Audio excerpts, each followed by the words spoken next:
পুলিশের ভূমিকা ওখানে মানে ভালো ছিল। পুলিশ খুব ওটা ওরা ওখানে পুলিশ যাওয়ার সাথে সাথে ওরা ওদের ধমকি দিয়েছে যে এইভাবে তো একটা মারে ছেলেকে বলে, ওরা আমাকে তুলে কোলে করে ওরাই পাঁজা করে তুলে আমার বউয়ের কাছে দিয়েছে, আমার বউতে বসিয়ে নিয়ে চলে আসে ওখান থেকে। তারপরে ওখান থেকে আনলে আমরা বারুইপুর চলে আসি, বারুইপুর থানা হসপিটাল বললো যে একবার থানায় এফআইআর করতে হবে।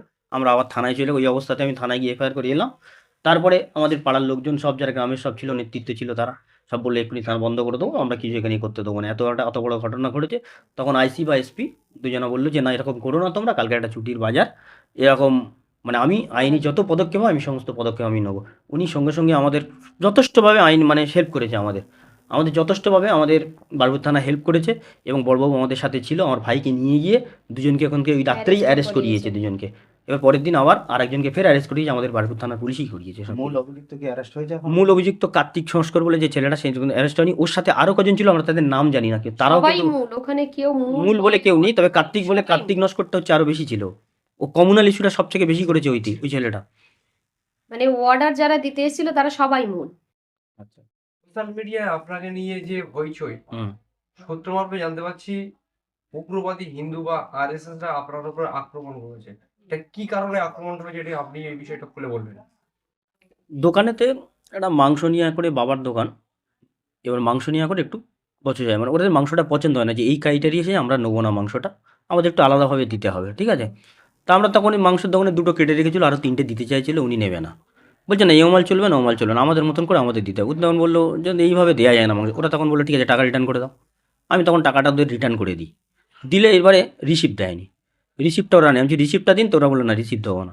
যখন রিসিপ্ট দেবো না তখন বাবার সাথে একটু ঝামেলা হয়, একটু তর্কাতর্কি হয়, যেভাবে দোকানদারদের সাথে একটু ঝামেলা হয় সেভাবে একটু ঝামেলা হলো রিসিপ্ট না দেওয়ার কারণে। এবার আমার দোকানের লেবারের সাথেও তার সাথে একটু ঝামেলা হলো, যে কেন এরকম রিসিপ্ট কেন দেবে না। আমি কিন্তু সেখানে একটাও কোনো কথা বলিনি বা কিছু না। ওদের আরও বললাম যে দাদা তোমরা রিসিপ্টটা নিয়ে এসে, এসে আমার কাছে একজন এসে যে কেউ এসে টাকাটা নিয়ে চলে যাবে, তোমরা এবার চলে। ওরা কী করলো রীতিমতো যে যার মতো সব চলে যায়।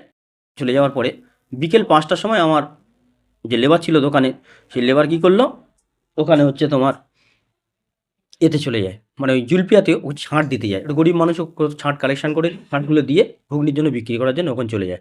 তো ওই ছাঁট যখন দিতে গেল, ওই ছাঁট বিক্রি করে দেয়। ওখানে ওরা কী করেছিল, ওই দোকানদারকে ওরা ফলো করে রেখেছিল এবং দোকানদারকে মেরেছিল যে ও কখন আসবে বলো, বলে এই সময় আসে। এবার গেলে ওকে ওকে ওকে ধরে নিয়ে ওখান থেকে, না আমি শুনলাম ওর মারফতে যে ও তখন ধরে নিয়ে ওকে চলে যায় জুলপিয়া, যে হচ্ছে তোমার ওই আন্দারাগুড়ি জেলা আছে ওখানে, হচ্ছে যে মানে জুলপিয়ার যে পোল আছে ওই পোলের কাছে নিয়ে চলে যায়, ও ভিতরে নিয়ে চলে। এবার ও আমাকে ফোন করে করে বলছে দাদা তুই একটা অর্ডার, তুই একটা অর্ডার নিবি। আমি বললাম না আমি অর্ডার এখন নেবো না। কি বলছে আপনাকে যে ওই ওই আক্রমণ করেছে? হ্যাঁ, না আক্রমণ করেছে না, যে আমার চাস্তো ভাই যেকে ধরে নিয়ে গেছে, যে লেবারটাকে, সেই লেবারটাকে একদম স্বাভাবিক নর্মাল ভাষাতেই ও বলছে যে একটা নিবি। তাই বললাম, না এত দূরে আমি যাওয়ার আমার ইচ্ছা আমার নেই, ঠিক আছে। তখন বলছে না, তো বলে আমি কেটে দিয়েছি, ঠিক না। ফের ফোন করেছে, বলছে আয় না একটু, এরা খুব বুড়ো মানুষ যেতে পারে। ফের ফোন করেছে, আমি কেটে দিয়েছি। তারপরে আমি বললাম বল কী হয়েছে বল। জুলপিয়া ঠিক আছে আমি তাই যাচ্ছি, আমি শ্বশুরবাড়িতে আছি, আমি শ্বশুরবাড়ি ছেড়ে আধ ঘন্টা লেট হবে, আধ ঘন্টার মধ্যে আমি যাচ্ছি। আমি যখন ওই মানে পৌঁছাই ওখানে ওই জুলপিয়ার মোড়ে, তখন ওরা আমাকে দুজন রিসিভ করে একটু ভেতরে নিয়ে গিয়ে 2জন থেকে 4জন, 4জন থেকে 6জন আমাকে পেছনে ধাওয়া করে নিয়ে চলে যায়। বলে তুই বেরোতে পারবি না, তুই চ, বলে ওরা আমাকে পেছন করে করে নিয়ে গিয়ে ও যেখানে ছিল সেখানে নিয়ে গিয়ে গাড়ি রাখার আগে আমার চাবি কেড়ে নিয়ে আমার টুপি খুলে দিয়ে মাথায় দিয়ে মানে বেধড়ক মারা শুরু করলো সে। মানে এইবারে মারছে শুধু নয়, মুসলিমদের সেভাবে গালাগালিও করে যাচ্ছে, সেইভাবে বিভৎসভাবে গালাগালি করছে, যে আমার লাইফের প্রথম আমি কোনো এরকম মুসলিম বিদ্বেষী আমি কোনদিন চোখে দেখিনি। আজকে ওদের দেখে আমি যে বেঁচে ফিরে এসে দেখলাম যে মুসলিম বিদ্বেষী কাকে বলে, ওদের দেখেই আমি জানতে তাহলে পারলাম। মুসলমান হওয়ার কারণে আপনাকে আক্রমণ করলো? ওটা তো মানে মেনলি আমার মনে হচ্ছে, তো ওটাই তো মেনলি দোকানটা তো হচ্ছে মনে হচ্ছে ওটা গৌণ ব্যাপার একটা, ওটা একটা ইস্যু, সাধারণ একটা ইস্যু। ও তো যে কোনো মানুষ গেলে ওটা যদি কোনো সমস্যা হতো, কোনো একটা বিচারে বসে কোনো একটা স্বাভাবিকতে বসে সেগুলো মিটিয়ে নেওয়া যেত, কোনো অসুবিধে নেই। কিন্তু এটাতে করেছে এটা পরিকল্পিত বলে আমার মনে হয়েছে। কেন বলছি, ওরা ওইভাবে আরেকজন তো ওখানে বলে মারতে মারতে আমার যখন পড়ে ওকে দেখলাম অজ্ঞান হয়ে পড়ে রয়েছে, ওকে হাত কামড়ে তুলে ফের মারছে। জল চাইছে, জল না দিয়ে ওরা মানে মদ খেয়েছিল, মদের সেই গড়টা নিয়ে ওর মধ্যে মানে লালাটা নিয়ে ওর মুখের মধ্যে দিয়ে দিয়েছে ওকে, এরকমভাবে 3বার ওকে মেরেছে, তুলেছে, ফেলেছে ওকে, এবং জলের মধ্যেও পড়ে যাচ্ছিল।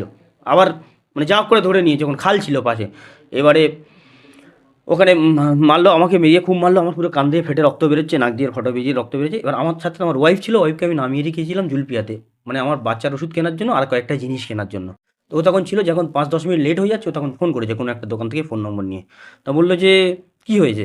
তা আমি বলছি, "কিছু হয়নি আমার, তুমি চলে যাও, আধ ঘন্টা পরে আসবে।" আমি এই কথা বলছি, "না, বলছে তোমার কোনো একটা অসুবিধা হয়েছে।" আমি তখন ফোনটা কেটে দিই। ও তখন কাউমাউ করে শুরু করে তখন একটা মানে কোনো দোকানদারকে জিজ্ঞেস করে, বলে, "হ্যাঁ, কোনো একটা সমস্যা হচ্ছে।" ও তখন বলল, ফের ফোন করে আমাকে। ফের আমি বলি যে, "তুমি চলে যাও।" তখন ও বুঝতে না পারে, ও তখন বুঝতে পেরেছে যে আমার কোনো সমস্যা হচ্ছে। তখন ও কী করলো, ও জুলপিয়া থেকে কাউকে একটা নিয়ে ও ভিতরের দিকে গিয়েছে, কে জানতে পারে যে ওই ভিতরে তোমার স্বামীকে নিয়ে গিয়েছে কয়েকটা ছেলে মিলে। এইবারে ও তখন ও নেমে আরেকটা ছেলে আসে তখন। এলে ও তখন গিয়েছে, গিয়ে কিছুটা দূরে দাঁড়িয়ে আছে, গিয়ে দেখছে আমাকে বেধড়ক মার মারছে। এই বেধড়ক যে মাংস নিয়ে যে চক্রান্ত, এর পিছনে কিন্তু কোনো গোপন রহস্য আছে তো কি? এটা আমি ঠিক বলতে পারবো না, গোপন রহস্য আছে কিনা এটা আমার ঠিক খোলসা করে আমি বলতে পারবো না। তবে ওরা যারা অর্ডার যে দিয়েছিল সে কিন্তু তারা দুজন কিন্তু কেউ আসেনি। এরা একদম নতুন আনকরা লোক ছিল সবগুলোকে। তাহলে হচ্ছে মুসলমান বলে আপনারা টর্চার মানে মারছে যখন মুসলমান বলে শুধু না, মারছে শুধু বলছে কাটা মোল্লা, ঠিক আছে, এই বাংলাদেশ বাংলাদেশি, এবং আমার আধার কার্ডও পর্যন্ত দেখতে চেয়েছে ওরা। আমার আধার কার্ড আমি দেখাতে পারিনি বলে ওরা একটা বাজে গাল দিয়ে লিখেছে, বলে লেখ এরম লেখ, তবে আসবে তোর আধার কার্ড। আধার কার্ড তুই তো বাংলাদেশি, আর বলছে, এও বলেছে যে বাংলাদেশি যে মেরেছে দেখছি তো এরমভাবে তোর মেরে টাঙিয়ে দেবো এখানে।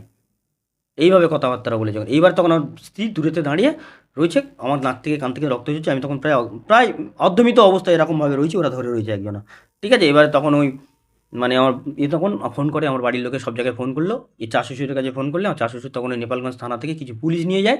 পুলিশ নিয়ে গিয়ে ওরা আমাদের পাড়ার ছেলে আর ছিল সবাই মিলে থেকে আমাকে ওখান থেকে দুজনকে ওখানে উদ্ধার করে এনে বারুইপুর হাসপাতালে ট্রান্সফার করে দেয়। আপনাদের এইবারে তারপরে মাঝখানে হচ্ছে তোমার ওখানে ব্লক প্রেসিডেন্ট ছিল, ব্লক প্রেসিডেন্টের উনি অফিসে আমি গিয়েছি, উনি উনি কোনো নির্বোধের কথাই কোনো বলেননি, কথা বলে আমি নির্বোধের মতো অপচিৎকার ছিল, করেছি, ওখানে উনি কোনো কথা কথা বলেননি। বলে নির্বোধের মতন একটা ব্যক্তি উনি। আপনার উপরে যে অত্যাচার হয়েছে এই অত্যাচারের যে পুলিশের ভূমিকা কি?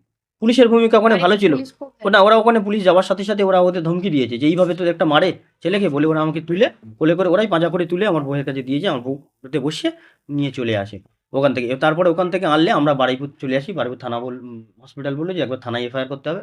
আমরা আবার থানায় চলে, ওই অবস্থাতে আমি থানায় গিয়ে এফআইআর করে এলাম। তারপরে আমাদের পাড়ার লোকজন সব যারা গ্রামের সব ছিল, নেতৃত্ব ছিল, তারা সব বললে এক্ষুনি থানা বন্ধ করে দেবো, আমরা কিছু এখানে করতে দেবো না, এত বড় ঘটনা ঘটেছে। তখন আইসি বা এসপি দুজনা বললো যে না, এরকম করো না তোমরা, কালকে একটা ছুটির বাজার, এরকম মানে আমি আইনি যত পদক্ষেপ হয় আমি সমস্ত পদক্ষেপ আমি নেবো। উনি সঙ্গে সঙ্গে আমাদের যথেষ্টভাবে আইন মানে হেল্প করেছে আমাদের, আমাদের যথেষ্টভাবে আমাদের বারুইপুর থানা হেল্প করেছে।